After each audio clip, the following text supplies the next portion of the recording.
यह कहानी बालक ध्रुव की है, जो न केवल अपनी कठिन तपस्या से प्रसिद्ध हुआ, बल्कि उसके संकल्प और भक्ति ने उसे अनंत आकाश में ध्रुव तारा के रूप में अमर बना दिया। ध्रुव के पिता राजा उत्तानपाद और उनकी दो पत्नियां थीं, सुनीति और सुरुचि। राजा उत्तानपाद की बहुत अधिक श्रद्धा और प्रेम सुरुचि के प्रति था, जबकि सुनीति उनके लिए पहली पत्नी थी। सुनीति से ध्रुव और सुरुचि से उत्तम नामक दो पुत्र उत्पन्न हुए थे। ध्रुव के साथ यह अन्याय था कि वह राजा की गोद में बैठने का अधिकार न पा सका, क्योंकि उसकी सौतेली मां सुरुचि ने उसे हिकारत से भरा हुआ अपमानित किया। यह घटना उस समय घटित हुई जब ध्रुव 5 साल का था। एक दिन वह राजा की गोद में खेल रहा था, तभी सुरुचि आई और क्रोधित होकर ध्रुव को राजा की गोद से खींच लिया।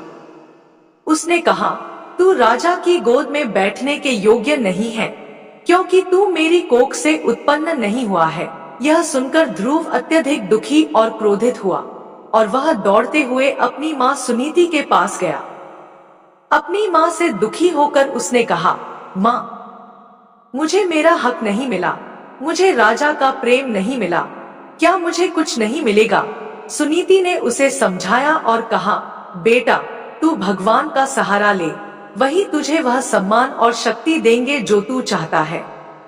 मां के वचनों से प्रभावित होकर ध्रुव ने ठान लिया कि वह भगवान की भक्ति करेगा और अपने पद से किसी भी तरह विचलित नहीं होगा।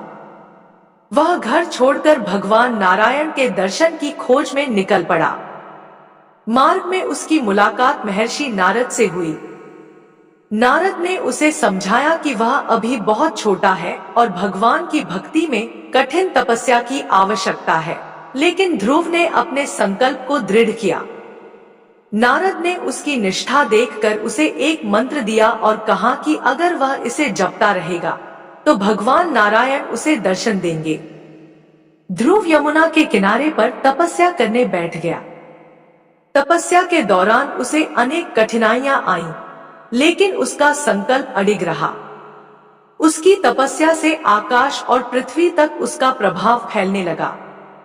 ओम नमो भगवते वासुदेवाय का मंत्र तीनों लोकों में गूंजने लगा। भगवान नारायण ने देखा कि ध्रुव इतनी कठिन तपस्या कर रहा है और वे प्रसन्न हो गए। वे योग निद्रा से उठे और ध्रुव के पास प्रकट हुए।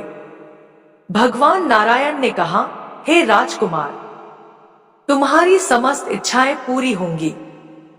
तुम्हारी भक्ति से प्रसन्न होकर मैं तुम्हें वह लोक दे रहा हूँ जो न कभी नष्ट होता है और जिसके चारों ओर नक्षत्रों का चक्कर चलता है। वह लोक ध्रुव लोक कहलाएगा। वहां तुम 36 सहस्र वर्षों तक शासन करोगे और सभी भौतिक ऐश्वर्य का भोग करोगे। अंत में तुम मेरे लोक में आकर मुझसे मिलोगे। भगवान के इन वचनों से ध्रुव बहुत खुश हुआ और उन्हें प्रणाम कर आशीर्वाद लिया।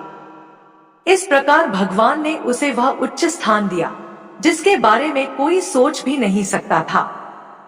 समय आने पर बालक ध्रुव ध्रुव तारा के रूप में आकाश में चमकने लगा। उसका नाम और उसकी भक्ति अनंत काल तक याद की जाती रही। उसकी कठिन तपस्या और अथक संकल्प ने उसे न केवल धरती पर बल्कि आकाश में भी अमर बना दिया।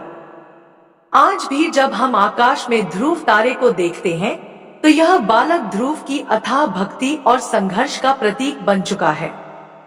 इस कहानी से यह शिक्षा मिलती है कि यदि मन में दृढ़ संकल्प और सच्ची भक्ति हो तो कोई भी मुश्किल व्यक्ति को उसकी मंजिल तक पहुंचने से रोक नहीं सकती।